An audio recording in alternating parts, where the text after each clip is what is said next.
আসসালামু আলাইকুম এভরিওয়ান, ঈদ মোবারক। Welcome to Najmun's tiny world.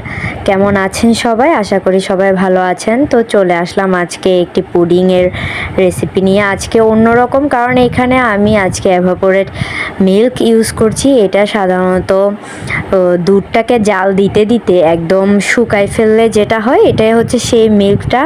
তো এটা আমার প্রথমবার ছিল এই দুধটা দিয়ে পুডিং বানানো, তাই ভাবলাম আমি রেকর্ড করি আর আপনাদের সাথে শেয়ার করি যে আমার রেজাল্ট কেমন এসেছে। তো যেইভাবে সেই কাজ, দেখতেই পাচ্ছেন আমি এখানে 5টা ডিম নিয়েছি, আর এখানে আমি চিনি স্বাদ মতো দিয়েছি। আপনারাও আপনাদের স্বাদ মতো চিনি দিবেন। আর প্রথমে তো ক্যারামেলটা তৈরি করেই ফেলেছি, আপনারা দেখতে পেয়েছিলেন।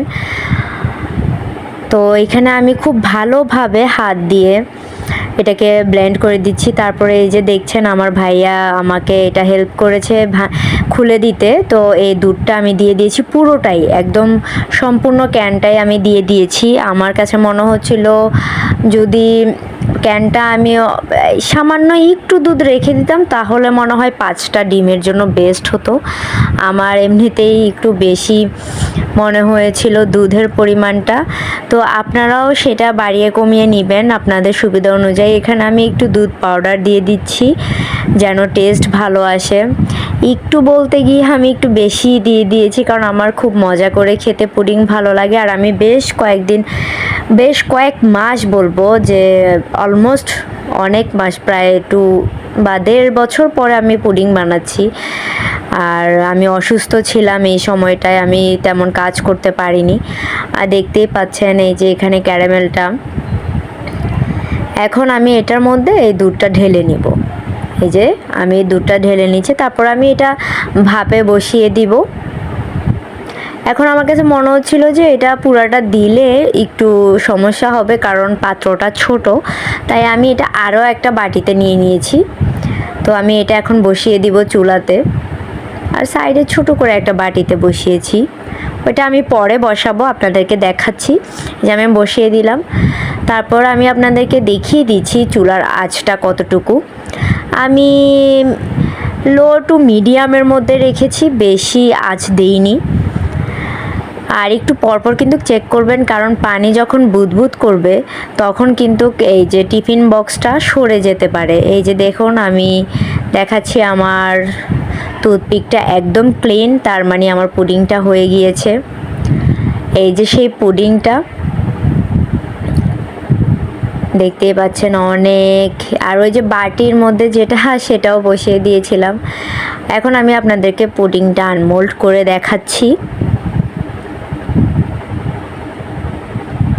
গরমের মধ্যে আসলে এসব খাবার খেতে বেশ ভালোই লাগে। আর বাসায় বানানো খাবারগুলো খুবই স্বাস্থ্যকর হয় আর খুব মজাও হয়। এই যে বিসমিল্লাহ বলে আমি পাত্রটা উল্টালাম।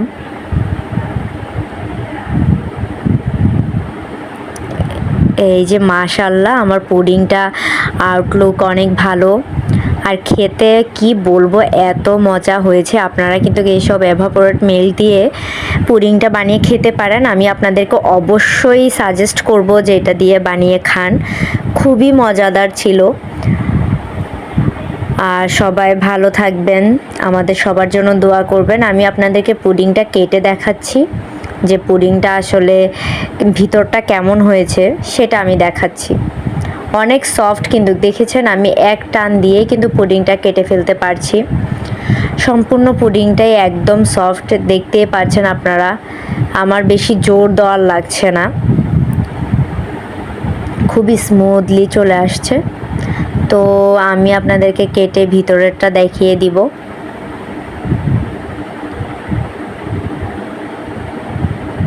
এই যে দেখতে পাচ্ছেন একদম সুন্দরভাবে হয়েছে, কোনো একদম সফট, কোনো শক্ত কোনো কিছু নেই।